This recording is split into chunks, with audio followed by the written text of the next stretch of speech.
Jueves de la cuarta semana del tiempo de Pascua. Lecturas para la liturgia de este jueves. Del libro de los Hechos de los Apóstoles, capítulo 13, versículos del 13 al 25. Pablo y sus compañeros se hicieron a la mar en Pafos y llegaron a Perge de Panfilia. Juan los dejó y se volvió a Jerusalén. Ellos, en cambio, continuaron y desde Perge llegaron a Antioquía de Pisidia. El sábado entraron en la sinagoga y tomaron asiento. Acabada la lectura de la ley y de los profetas, los jefes de la sinagoga les mandaron a unos que les dijeran: Hermanos, si tenéis una palabra de exhortación para el pueblo, hablad. Pablo se puso en pie y, haciendo seña con la mano de que se callaran, dijo: Israelitas, y los que teméis a Dios, escuchad. El Dios de este pueblo, Israel, eligió a nuestros padres y multiplicó al pueblo cuando vivían como forasteros en Egipto. Los sacó de allí con brazo poderoso. Unos 40 años los cuidó en el desierto, aniquiló 7 naciones en la tierra de Canaán y les dio en herencia su territorio. Todo ello en el espacio de unos 450 años. Luego les dio jueces hasta el profeta Samuel. Después pidieron un rey, y Dios les dio a Saúl de Quis, de la tribu de Benjamín. Durante 40 años lo depuso y le suscitó como rey a David, en favor del cual dio testimonio diciendo: Encontré a David, hijo de Jesé, hombre conforme a mi corazón, que cumplirá todos mis preceptos. Según lo prometido, Dios sacó de su descendencia un Salvador para Israel, Jesús. Juan predicó a todo Israel un bautismo de conversión antes de que llegara Jesús, y cuando Juan estaba para concluir el curso de su vida, decía: Yo no soy quien pensáis, pero mirad, viene uno detrás de mí, a quien no merezco desatarle las sandalias de los pies. Palabra de Dios, te alabamos, Señor. Salmo 88. Cantaré eternamente tus misericordias, Señor. Cantaré eternamente tus misericordias, Señor. Cantaré eternamente las misericordias del Señor.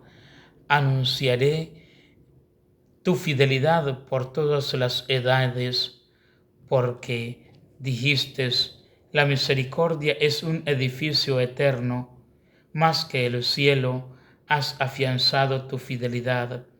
Encontré a David mi siervo, y lo he ungido con óleo sagrado, para que mi mano esté siempre con él, y mi brazo lo haga valeroso. Mi fidelidad y misericordia lo acompañarán. Por mi nombre crecerá su poder. Él me invocará: tú eres mi Padre, mi Dios, mi roca salvadora. Cantaré eternamente tus misericordias, Señor. Del Santo Evangelio según San Juan, capítulo 13, versículos del 16 al 20. Cuando Jesús terminó de lavar los pies a sus discípulos, les dijo: en verdad os digo, el criado no es más que su amo, ni el enviado es más que el que lo envía. Puesto que sabéis esto, dichosos vosotros si lo ponéis en práctica. No lo digo por vosotros.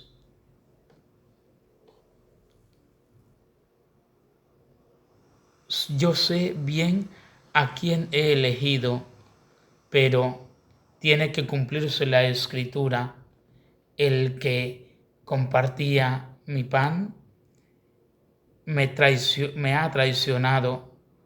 Os lo digo ahora antes de que suceda, para que cuando suceda crean que yo soy. En verdad os digo, el que recibe a quien yo envié, me recibe a mí, y el que me recibe a mí, recibe al que me ha enviado. Palabra del Señor. Gloria a ti, Señor Jesús. Queridos hermanos, la liturgia de la palabra para este día, y ahora meditando el libro de los Hechos de los Apóstoles, que en este capítulo que ha sido proclamado y en los versículos del 13 al 25, nos encontramos con la narración de aquel viaje que ha realizado el apóstol San Pablo, quien llega hasta un lugar llamado Antioquía de Pisidia, y esto lo hace tras la partida de Juan Marcos. San Pablo dice un discurso que es muy fundamental, pero que hace una especie de conexión en la historia del pueblo de Israel. Entonces ahí notamos nosotros la elección, nos encontramos con el éxodo, con los reyes, pero también con la llegada de nuestro Señor Jesucristo como el Salvador que ha sido prometido, pero que también este es el gran descendiente de David, quien se ha establecido con la gran continuidad de la divinidad, de la gracia divina.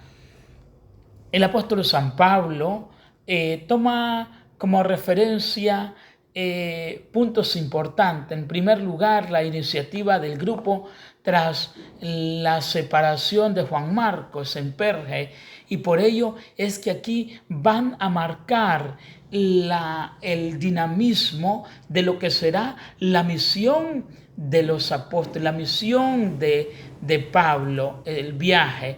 Pero también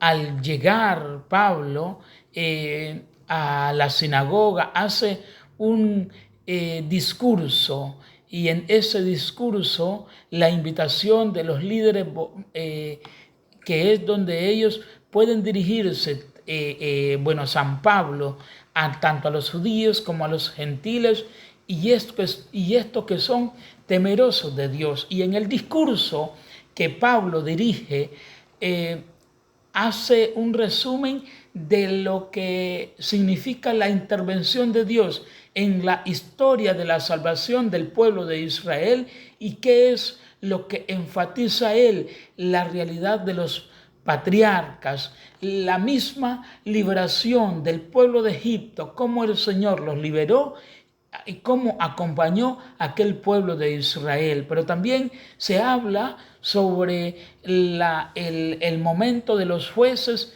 pero también el rey David, el reinado de David, donde se habla sobre lo que es la gracia y la promesa de Dios, que como culminación se hace ahora la llegada de Jesús, o como el cumplimiento en su totalidad de esta historia, es Jesús, que es el Salvador, aquel que había sido anunciado, aquel que estaban esperando, pero aquel que también viene por la descendencia de David, y destaca el papel fundamental de San Juan el Bautista como el precursor, aquel que va a preparar el camino para la llegada del Salvador. No soy yo. Yo no soy digno de desatarle ni siquiera las correas de sus sandalias. O sea, el que viene es más fuerte que yo. Y es por eso de que ni el mismo San Juan Bautista va a decir yo soy, sino que él va a decir soy una voz nomás. Entonces, y Y aquí nos encontramos con claves fundamentales en este texto de los Hechos de los Apóstoles, en este capítulo 13, versículo del 13 al 25, y en ello es como que se va presentando el cristianismo, no como una simple doctrina, sino que se va a presentar el cristianismo como una culminación de una historia de fidelidad a Dios. Vemos nosotros un recorrido grande que se hace, pero después el Mesías anunciados, que es el mismo Jesús. Entonces aquí se va a hacer una conexión entre la tradición de los judíos con la misma persona de Jesús.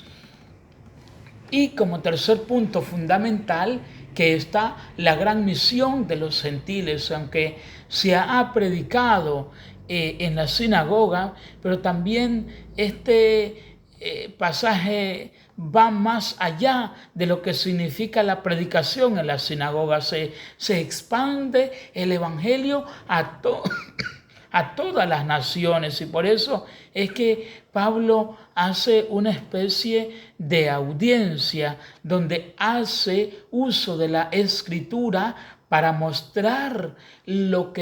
demostrar que verdaderamente aquel que ellos anuncian, que es el mismo Jesús de Nazaret, al mismo Jesús que ha nacido, que ha padecido, que ha muerto, que ha resucitado y que ha ascendido a los cielos, es a ese mismo el que andan anunciando, y que Él tiene una gran historia y que Él es el mismo Jesús en el cual va a manifestar ahora en el Evangelio: yo soy el Mesías, yo soy Dios, las cosas que hago es porque mi Padre es porque vengo a cumplir la voluntad de mi Padre, y el que escucha a mi Padre me escucha a mí, y el que me conoce a mí conoce al Padre. Ese mismo Jesús, el que ese es el mismo Dios, el que los ha acompañado en una gran historia, aquel pueblo de Israel. Y qué bien, mis queridos hermanos, ahora haciendo una breve explicación sobre el Evangelio que hemos leído en esta liturgia, y en ello como Jesús que muestra quién es Él, y vemos lo importante que estas palabras son de Jesús sobre la fidelidad, donde Él mismo nos dice: ustedes serán felices sabiendo estas cosas, pero si las practican. Y esta dirección que hace Jesús es meramente a los discípulos una vez que les ha lavado los pies, y que palabras que también nos llegan a nosotros en estos tiempos, ¿no? Qué bien que nosotros en la vida, cuando intentamos ser felices, porque yo quiero ser feliz, porque usted quiere ser feliz, pero no una felicidad temporal, no una felicidad de que, bueno, hoy voy a estar feliz, como cuando usted dice: voy a celebrar el cumpleaños, voy a hacer una fiesta, preparan comidas, preparan un brindis, un compartir. Entonces en ello están felices, y es algo pasajero, es algo momentáneo, porque antes de la celebración significa preparar las sillas, preparar música, preparar la comida. ¿Quién se va a preocupar por recibir a los invitados? ¿Cómo los van a recibir? ¿Qué música vas a poner? ¿Qué manteles vas a poner? ¿Cómo va a estar adornado el ambiente? O sea, y todo es una preparación, y después viene la fiesta. Y aquel momento que puede ser de 1, 2, 3, 4 o 5 horas, pero después viene el resto, cuando se hace una evaluación de qué hicimos en la fiesta, cómo la preparamos, qué provecho le sacamos. Ahora, cómo el desmantelar todo, ¿no? El ir a entregar sillas, salir a entregar mesas, el ir a entregar los manteles y todo ello que significa un trabajo grande posterior a la fiesta. Entonces, ese trabajo que va a implicar en mi vida, que va a implicar en tu vida, y hablando de la felicidad, que todos queremos ser felices, no es una felicidad temporal, momentánea, sino que es una felicidad que la queremos para toda la vida. Y esa felicidad que nosotros queremos alcanzar, que es para la vida eterna, sin duda alguna, todos queremos ser felices y nadie está libre de esto, de que yo no quiero ser feliz, de que yo no quiero, cuando yo siempre hago una pregunta a los jóvenes, a los niños, hoy en día, a los mismos adultos, ¿quieren ser felices ustedes? ¿Quieren ir al cielo? Y lo primero que me dicen es, sí, yo quiero ir al cielo. Pero este anhelo de esta gran felicidad que está en el interior de nuestros corazones y que en muchas ocasiones suele ser que hay una incapacidad de sentirlo, pero que tal vez no puede ser así, porque a toda costa yo quiero ser feliz. A toda costa quiero que aquel ser amado sea feliz. Yo quiero que su esposa, que su esposo, que sus hijos, que sus hijas sean felices. Y obviamente nadie quiere el mal para su ser querido. Que incluso esto mismo puede que caigamos nosotros cuando le hacemos una pregunta a una persona, ¿usted quiere ir al cielo? O incluso usted quiere que su familia vaya al cielo. No va a la iglesia. Tu hijo, tu hija no va a la iglesia y querés que vaya al cielo. Tu esposo o tu esposa no van a la iglesia, pero quieres que vaya al cielo, quieres que goce de la vida eterna. Y aquí es una lucha que tenemos que hacer cada uno de nosotros para que aquellos que no van, para que aquellos que no hacen camino a la vida eterna, puedan hacerlo, puedan tenerlo. Y qué bueno que el mismo Dios te acompaña y se une a esta realidad de lo que tú quieres, de ser feliz. Dios también quiere que seamos felices, de que usted y yo seamos felices, de que luchemos por alcanzar la vida eterna. Pero en esta lucha, no siempre toda la humanidad, el hombre y la mujer, busca este deseo, busca lo mismo de la felicidad hacia la vida eterna por medio del Evangelio. El deseo puede que lo tengamos todos, pero no todos nos saciamos por buscar la vida eterna, o si busco la vida eterna, yo puedo buscarla en la iglesia, puedo buscarla a través del ánimo, de la escucha, de la lectura del Evangelio. Un viejito, una viejita que no pueden ir a la iglesia, lo pueden buscar incluso rezando el rosario. Una persona que no tiene tiempo ni para ir a la iglesia porque lo absorbe el tiempo en el trabajo, lo puede hacer a través de la obra de caridad. Pero qué importante, queridos hermanos y hermanas, como la palabra de Jesús y el contexto en que lo dice después del lavatorio de los pies.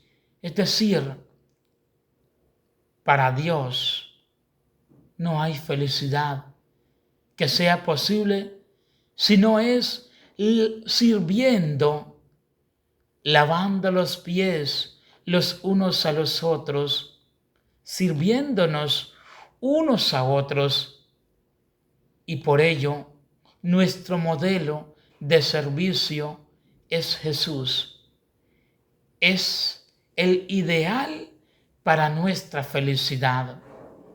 Si una persona quiere ser feliz, si usted quiere alcanzar la felicidad, lo primero que debe de ponerse es en el servicio a su hermano.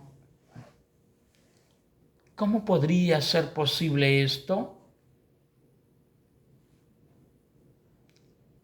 Es que aquí no se trata de la felicidad mía, de mi felicidad individual, de aquella felicidad que Dios quiere para mí, sino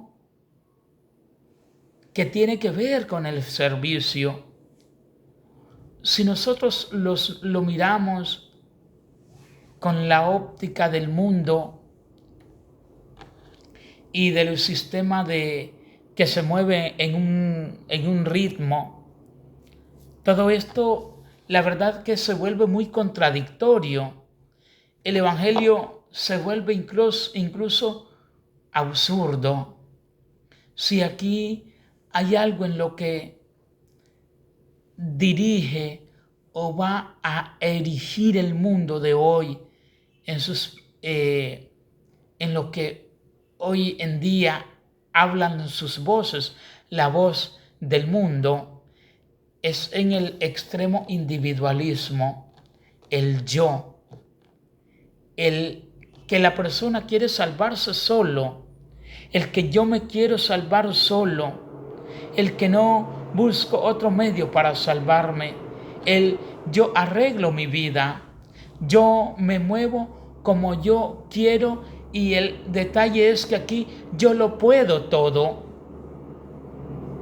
Y entonces el problema en el que podríamos caer es en que yo puedo resolver, yo estoy por encima de los demás, por encima de todo, lo puedo todo. Pero Dios se me va revelando personalmente a mí. Y aquella grande experiencia de Dios que es solamente una exclusividad, que es solamente para mí. Pero esto es lo que puedo entenderlo yo. Y aquí puedo entender la felicidad, donde yo la puedo hacer personal, cerrada sobre la propia seguridad y el propio confort, sobre mis propios bienes, donde quiero mi bienestar. O sea, que cada persona, que cada uno sea feliz. Allí, en el entorno en el que tú te mueves, queridísimos, si hay algo contra lo que nosotros podemos captar que se atenta en el mensaje del reino de Jesús por la iglesia en el Nuevo Testamento, es contra todo esto. Es que, hermanos, yo no puedo salvarme solo. Usted no puede salvarse solo. No. Nadie. No podemos nosotros vivir una vida digna de ser vivida si no es con los demás, si no es con el próximo, con el prójimo, si no es junto a otros, sirviendo, siendo un amor recíproco, donde haya vínculos de comunión, pero también formando aquella comunidad. Hermanos, Dios no se revela a un grupo de elegidos, no, o a un grupo escogido. Dios se revela por completo, entero, y se revela aún a su pueblo. Dios no es privado, no es para unos cuantos. Dios no tiene propiedad privada. Es como cuando yo hablo de los ancianos, de los viejitos. No es que el Cristo roto es para mí, el Cristo roto es para los nietos, el Cristo roto es para el que tiene que cuidar un viejito y está obligado en sus casas. Todos, algún día los que llegarán o llegaremos a viejitos, vamos a necesitar. Y hasta entonces seremos Cristos rotos para los demás. Hoy la juventud, hoy usted que tiene su trabajo, puede ser acompañante de un Cristo roto. ¿Cuál es tu Cristo roto? ¿Ya tienes el nombre de tu Cristo roto? ¿Estás acompañando a un Cristo roto? Verdaderamente está haciendo camino, sirviendo a un Cristo roto aquí en la tierra. Y ustedes me pueden preguntar, Padre, ¿y qué es el Cristo roto? ¿Y cuál es el Cristo roto? ¿Y qué me quiere decir usted con el Cristo roto? Bueno, esto te lo explicaré personalmente. Te lo puedo explicar en un mensaje cuando lo puedas ubicar aquí en YouTube. Pero el Cristo roto, mi hermano, el Cristo roto, hermana, está sufriendo por ti y por mí en la cruz, y tienes que descubrirlo. Hoy, queridos hermanos, el Evangelio nos habla para dirigir y es dirigido a todos sin excepción. Aquí no hay ideología de no hay economía, no puede. Aquí hay dos lenguajes distintos, donde en este lenguaje se habla de mí y de los demás, de mi persona y de las demás personas. No puede una persona seguir a Jesús y estar al lado de un opresor.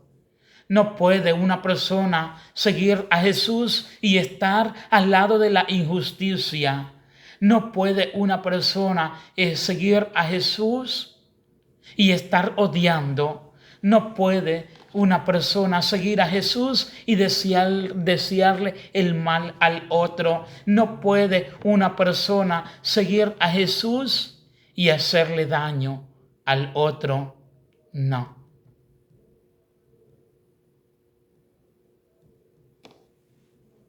No podemos, no se puede vivir en esa experiencia sin coherencia de vida, sin Dios. Si una persona se dedica a lucrarse, incluso a especular o incluso a sobornar, no se puede. No estás siguiendo las huellas del Maestro. El ideal del servicio de felicidad es Cristo. No según la mentalidad del mundo. Siempre me voy a quedar yo con las ganas, encerrado en ese pequeño, en mi persona. Pero tengo que amar. Tengo que buscar la felicidad amando y sirviendo a los demás. Amar y sirviendo a mi Cristo roto. Amar y sirviendo, entendiéndolo desde el amor y el ánimo que Dios me da para amar. ¿Cómo amo? ¿Cómo amas? ¿Cómo sientes? ¿Qué experiencia tienes con Dios? ¿Qué experiencia, hermano, hermana? Déjate conducir por el Señor. Déjate llevar por Él. Déjate amar. Él te ama de verdad. Él está en ti. Él está contigo. Hoy también, queridos hermanos y hermanas, en este 30 de abril celebramos a San Pío V, que fue Papa. Él, que nace el 17 de enero de 1504 en Alessandria, esto es en Italia, y él a sus 17 años, él profesa en la orden de predicadores en Vigevano, tomando el nombre de Miguel, y realiza su currículum filosófico y teológico en Bolonia, donde cumple el ministerio de lector de filosofía y de teología en Pavía.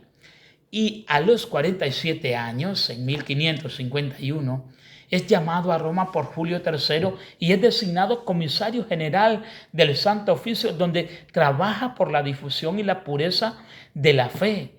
Pablo IV le nombra como obispo de Sutri y Nepi en 1556 y en cardenal en 1557. Y el mismo Pablo IV en 1560 lo traslada a Mondovi, donde está la diócesis que se encuentra en lamentable estado, y es allí donde él se empeña por acercarla al Evangelio de Jesucristo. Descubierto por San Carlos Borromeo, el cardenal Fray Miguel es elegido papa en 1566 a los 62 años de edad. No es un príncipe, sino un asceta, el que a la orden del Santo Domingo presta el papado de Roma, y Pío V, así se llamará, lleva el estilo de la orden a la curia romana. El nuevo papa ofrece a la iglesia el breviario y misal romano para que alimente su oración. También se esfuerza por confirmar a toda la iglesia en la misma fe. Así publica el Catecismo del Concilio de Trento, aquel que es llamado Catecismo Romano. Su corazón se inquieta frente a las nuevas situaciones pastorales. Por una parte, mundos recientemente descubiertos que es necesario evangelizar, y por otra, países protestantes que comienzan a nacer.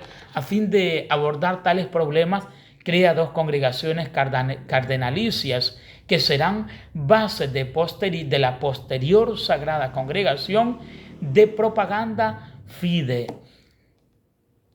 Y aquí donde hace una proclama a Tomás de Aquino, doctor de la Iglesia, e impulsa la Opera Omnia, conocida como Piana. Se esfuerza por hacer coincidir aquella sociedad terrena con el reino de Dios. Ve destrucción y muerte sobre Europa con la inminente invasión de los otomanos. Por eso propicia entre los príncipes la Liga de España y Venecia para detenerlos. Se alcanza la victoria en Lepanto el 7 de octubre de 1571, mientras el Papa se encuentra en oración a María, la Madre de Dios, en su devoción al Santo Rosario. Por ello, instituye para este día la fiesta con el título de Nuestra Señora de la Victoria en 1573, y se denomina, él se va a denominar o se denominará como del Rosario. San Pío V murió santamente en Roma el 1 de mayo de 1572 a sus 68 años y 7 de papado. Fue beatificado por Clemente X y canonizado por Clemente XI el 22 de mayo de 1712. Su cuerpo se venera en la capilla del Santísimo Sacramento de la Basílica Romana de Santa María la Mayor.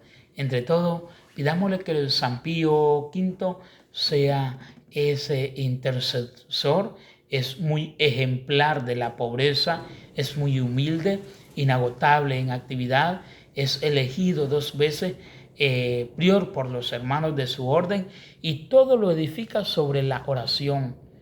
Y siendo Papa Pío V, hace visita a pie las iglesias de Roma, su vida testifica las palabras del apóstol Pablo, no sabe, según él dice, no sabéis que sois santuario de Dios y que el Espíritu de Dios habita en vosotros.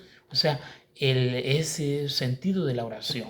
Que Dios Padre te bendiga, que el Hijo de Dios te fortalezca, que el Espíritu Santo te ilumine hoy, mañana y siempre, por los siglos de los siglos. Amén. Feliz jueves eucarístico.